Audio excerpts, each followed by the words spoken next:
Hello नमस्कार। तो कैसे हो आप सभी। स्वागत है आप सबका आपके अपने YouTube channel him study group में। तो आज हम आपके लिए एक और मॉक टेस्ट लेके हाजिर है, जिसमें कि रहेगा आपका HPGK रहेगा और हिंदी ग्रामर जो आपका रहेगा। तो डेली जो आपके लिए मॉक टेस्ट अपलोड होते हैं, हर रोज़ वीडियो शाम को 7:30 बजे अपलोड होती है। तो अपने टाइम से वीडियो को वॉच आउट कर लेना है और आप हमारे टेलीग्राम चैनल से भी जुड़ सकते हैं, जिसका लिंक जो डिस्क्रिप्शन बॉक्स में दे रखा है। तो आपके लिए डेली मॉक टेस्ट यहाँ पे जो अपलोड की जाते हैं, जिसमें कि आपका HPGK का हिंदी ग्रामर रहता है, इंग्लिश का सेशन और मैथ का सेक्शन भी जो कभी कभार साथ में रहता है। बाकी जो भी कैंडिडेट अपने HP पुलिस एग्ज़ाम की तैयारी कर रहे हैं या फिर पटवारी एग्ज़ाम की तैयारी कर रहे हैं, अदर कॉम्पिटेटिव एग्ज़ाम जिसमें ये सारे पूछे जाते हैं, उन सब के लिए जो मॉक टेस्ट ये मोस्ट इंपॉर्टेंट रहने। और बाकी आपका HPGK हिंदी ग्रामर और मैथ के सेक्शन की प्लेलिस्ट भी बना दी गई है। तो प्लेलिस्ट में जाकर भी आप उन वीडियो को सीक्वेंस वाइज जो वो देख सकते हैं, जिसमें आपका मिक्स मॉक टेस्ट है, हिंदी, मैथ और इंग्लिश, ठीक है, और GK। तो चलिए स्टार्ट करते हैं आज का फर्स्ट क्वेश्चन। तो आज का फर्स्ट क्वेश्चन है कि सुंदर नगर की स्थापना किसने की थी। तो हमीर चंद ने की थी, अभय चंद ने, आलम चंद ने या फिर संसार चंद ने। तो सुंदर नगर की जो स्थापना की थी वो करी थी अपने गरुड़ सेन ने करी थी। इनमें से कोई ऑप्शन नहीं है, वो करी थी आपके गरुड़ सेन ने। कौन थे ये? गरुड़ सेन, इन्होंने जो वो सुंदर नगर की जो ये स्थापना की थी। चलते हैं नेक्स्ट क्वेश्चन की ओर। नेक्स्ट क्वेश्चन है कि नाहन शहर की स्थापना किसने की थी। तो बुद्ध प्रकाश ने, सुख प्रकाश ने, अभय चंद ने या कर्म प्रकाश ने। तो नाहन शहर की स्थापना जो की थी वो की थी कर्म प्रकाश। कर्म प्रकाश जो थे उन्होंने नाहन शहर की जो ये स्थापना की थी। चलते हैं नेक्स्ट क्वेश्चन की ओर। नेक्स्ट क्वेश्चन है कि हिमाचल प्रदेश पंजाब की कौन सी दिशा में स्थित है। ये पूछा गया कि हिमाचल प्रदेश जो ये पंजाब की कौन सी दिशा में स्थित है। तो हिमाचल के पूर्व में जो उत्तराखंड, ठीक है, हिमाचल के पूर्व में उत्तराखंड, दक्षिण में आ गया अपना हरियाणा, ठीक है, और आपके इसमें पश्चिम में वो आपका पंजाब।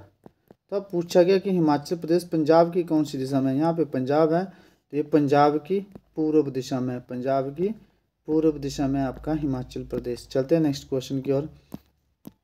नेक्स्ट क्वेश्चन है कि हिमाचल प्रदेश की पूर्वी नदी कौन सी है। तो हिमाचल प्रदेश की पूर्व से बहने वाली नदी कौन सी है। तो यमुना है, रावी है, ब्यास है या चिनाब है। तो ये यमुना है। हिमाचल के पूर्व से बहने वाली नदी कौन है? यमुना। यमुना का एक ही वैदिक नाम है जिसको हम बोलते हैं कालिंदी, ठीक है, और इसका ओरिजिनेट होता है उत्तराखंड से, ठीक है, उत्तराखंड से इसका ओरिजिनेट होता है। तो ये इसका वैदिक नाम जो है कालिंदी, और हिमाचल में कहाँ पे प्रवेश करती है ये खोदरी माजरी में, ठीक है, खोदरी माजरी में जो ये हिमाचल में प्रवेश करती है, और ताजेवाला में ये जो हिमाचल को छोड़ जाती है। तो प्रवेश कहाँ पे करती है? यमुना खोदरी माजरी में, और छोड़कर कहाँ पे जाती है? निकल कर हिमाचल को छोड़कर कहाँ जाती है? ताजेवाला में, ठीक है। तो हिमाचल प्रदेश में पूर्वी नदी कौन सी जो पूर्व में बहती है? ये यमुना है। चलते हैं नेक्स्ट क्वेश्चन की ओर।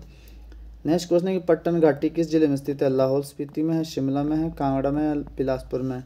तो पट्टन घाटी जो आपकी ये लाहौल स्पीति में स्थित है, लाहौल स्पीति। तो पट्टन घाटी आपकी लाहौल स्पीति में स्थित है। चलते हैं नेक्स्ट क्वेश्चन की ओर।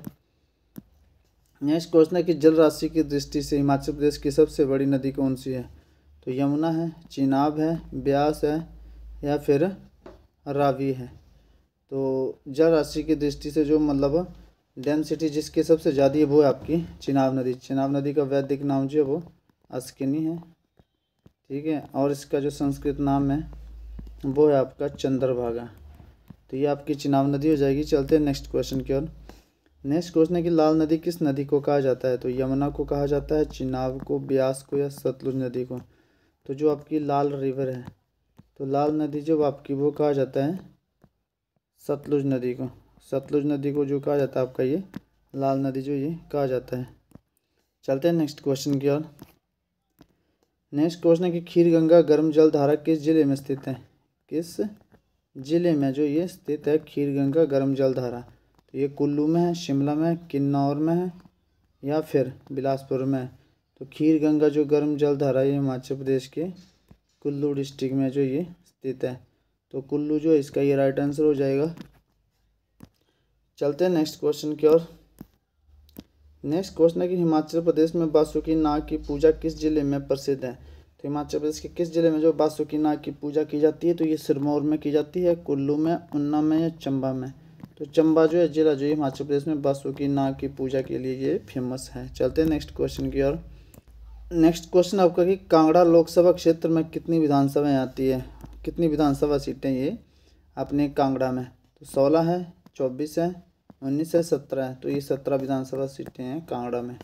चलते हैं नेक्स्ट क्वेश्चन की ओर। शिक्षक में संज्ञा बतानी है आपने, शिक्षक में जो आपकी संज्ञा बतानी है। तो व्यक्तिवाचक संज्ञा हो जाएगी, जातिवाचक, भाववाचक या समूहवाचक। तो शिक्षक जो है व्यक्तिवाचक किसी का नाम है नहीं, भाववाचक कोई भाव उत्पन्न हो नहीं रहा, समूह है नहीं इसमें।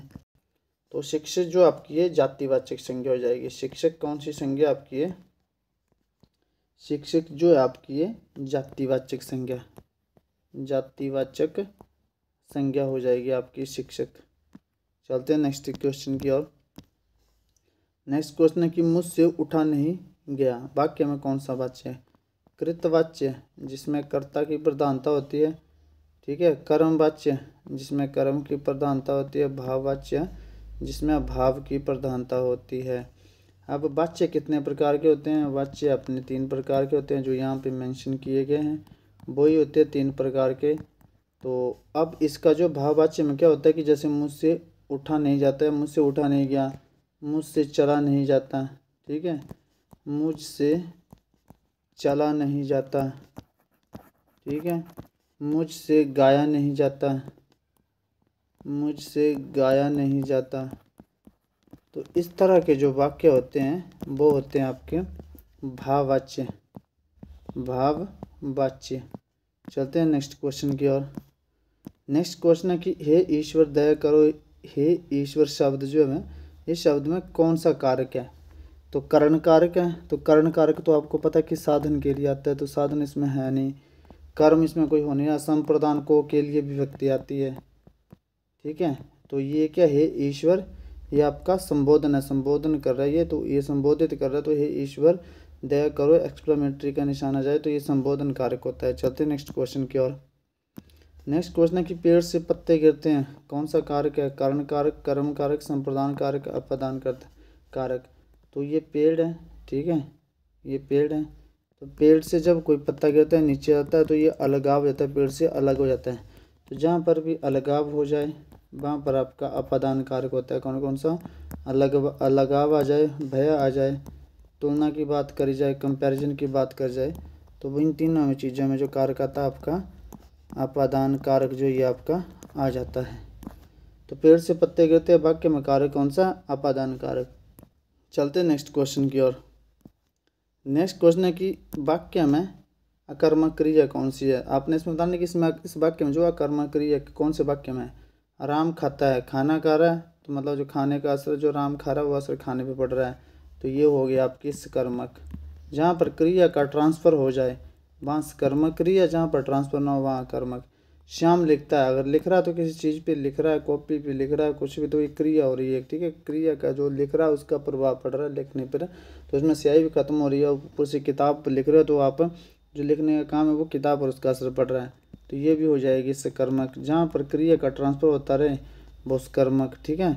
अब श्याम लिखता है, ये भी लिखना, तो ये भी आपकी सकर्मक आ गई, सेम आ गया पहले वाला। लेकिन राम जाता है, अब जाता है तो इसका असर जो वो इसी पर ही पड़ रहा है। अगर राम जा रहा है तो अपने पाँव से जा रहा है, उसका क्रिया का जो ट्रांसफ़र नहीं हो रहा है, ठीक है। तो आपका जैसे सोना हो गया, ठीक है, रोना हो गया, जाना हो गया, ये सारी जो होती है आपकी अकर्मक क्रियाएँ होती है। कौन सी? अकर्मक क्रियाएँ। अब राम जाता है तो जा रहा है, तो इसका क्रिया का ट्रांसफ़र नहीं हो रहा है इसमें, तो इसमें जो क्रिया हो जाएगी आपकी अकर्मक क्रिया। चलते हैं नेक्स्ट क्वेश्चन की ओर। नेक्स्ट क्वेश्चन है कि जातिवाचक संज्ञा कौन सी है? तो गंगा। गंगा आपको पता है कि कौन सी संज्ञा है? गंगा नदी का नाम है, तो ये व्यक्तिवाचक संज्ञा हो जाएगी, ठीक है। सभा, सभा बहुत से लोगों से मिलकर बनती है, तो ये आपकी समूहवाचक संज्ञा हो जाएगी, ठीक है। बुढ़ापा, बुढ़ापा क्या है? एक बुढ़ापा एक अवस्था है आपकी, ठीक है। बुढ़ापा क्या एक अवस्था है जिसको देखा नहीं जा सकता, ये आपका आ जाएगा भाववाचक संज्ञा में, ठीक है। अब घोड़ा, घोड़ा कई प्रकार के होते हैं, जैसे दरियाई घोड़ा, ठीक है। तो कई प्रकार के घोड़े होते हैं, तो घोड़ा जो आपका ये जातिवाचक संज्ञा में जाती है, जातिवाचक संज्ञा। तो घोड़ा जो आपके यहाँ पे जातिवाचक संज्ञा जो वो आ जाएगा। तो चलते हैं नेक्स्ट क्वेश्चन की ओर। नेक्स्ट क्वेश्चन है कि घी में कौन सी संज्ञा है? घी में व्यक्तिवाचक संज्ञा, जातिवाचक, भाववाचक या द्रव्यवाचक? तो घी जो आपका ये द्रव्यवाचक संज्ञा में आता है। घी हो गई, ठीक है। धातु हो गई आपकी सोना चांदी, सोना चांदी, ये भी आपकी किस में आती है? जो आपकी द्रव्यवाचक संज्ञा में आते हैं, ठीक है। ये लिक्विड में आ गई, ठीक है, इंग्लिश में समझना। तो ये लिक्विड में आ गई और ये सॉलिड में आ गई। ये मटेरियल नॉन मतलब आपके जो है द्रव्यवाचक संज्ञा जो इसमें आ जाएगी। चलते नेक्स्ट क्वेश्चन की ओर। नेक्स्ट क्वेश्चन है कि संहार में कौन सी संधि है? संहार तो गुण संधि है या फिर दीर्घ संधि है, व्यंजन संधि है, विसर्ग संधि है? तो संहार, ये संहार शब्द जब इसका संधि विच्छेद करेंगे तो आप सम हलंत जमा हार आ जाएगा। और जहाँ भी हलंत आ जाए, तो जहाँ भी हलंत लग जाए वो संधि जो रहती है आपकी हमेशा व्यंजन संधि रहेगी, ठीक है। तो हलंत जो आ जाता है वहाँ पे वो संधि व्यंजन संधि रहती है। चलते हैं नेक्स्ट क्वेश्चन की ओर। नेक्स्ट क्वेश्चन है कि प्रत्यक्ष में कौन सा समास है? तो प्रत्यक्ष में समास पूछा गया है। तो यहाँ पे प्रति क्या आ गया? उपसर्ग आ गया, ठीक है। तो जहाँ पर भी आपका उपसर्ग लग जाए वो समास हो जाता है आपका अव्ययी भाव समास। तो जहाँ पर भी आपका उपसर्ग लग जाए वो आपका अव्ययी भाव समास हो जाता है। और संधि कौन सी है इसमें? संधि पूछा जाए तो यण संधि, ठीक है। यण संधि कैसे? क्योंकि जहाँ पर भी य र ल व ये अंतस्था व्यंजन है। क्या ये अंतस्था व्यंजन है? इनसे पहले जो आधा वर्ण आ जाए तो वहाँ पर जो संधि हो जाती है वो यण संधि जाती है। यण संधि की ट्रिक है। तो संधि यण हो गई और समास जो हो गया, समास में आपका उपसर्ग लग गया तो जहाँ पे उपसर्ग लग जाते हैं वो अव्ययी भाव समास जो आपका हो जाता है। चलते हैं नेक्स्ट क्वेश्चन की ओर। नेक्स्ट क्वेश्चन है कि किस समास में दोनों पद मिलकर एक नया किस समास में दोनों पद मिलकर एक नया अर्थ प्रकट करते हैं? तो अव्ययी भाव समास में आपको पता है कि उपसर्ग लगे होते हैं, ठीक है। कर्मधारय में पहला पद जो वो विशेषण होता है। तत्पुरुष समास में उत्तर पद प्रधान होता है। उत्तर पद जो वो प्रधान होता है, ठीक है। और इसमें जो होती है आपकी कारक विभक्तियाँ होती हैं। और बहुब्रीहि समास जो होता है शब्द का अपना कोई अर्थ नहीं होता बल्कि किसी और अर्थ को प्रकट करते हैं। जैसे नीलकंठ, नीलकंठ जो शिव जी भगवान को बोला जाता है, शब्द का अपना कोई अर्थ नहीं बल्कि शिव जी के लिए नीलकंठ बोला जाता है। तो ये आपका आ जाता है बहुब्रीहि समास, जो कि इस क्वेश्चन का आंसर है।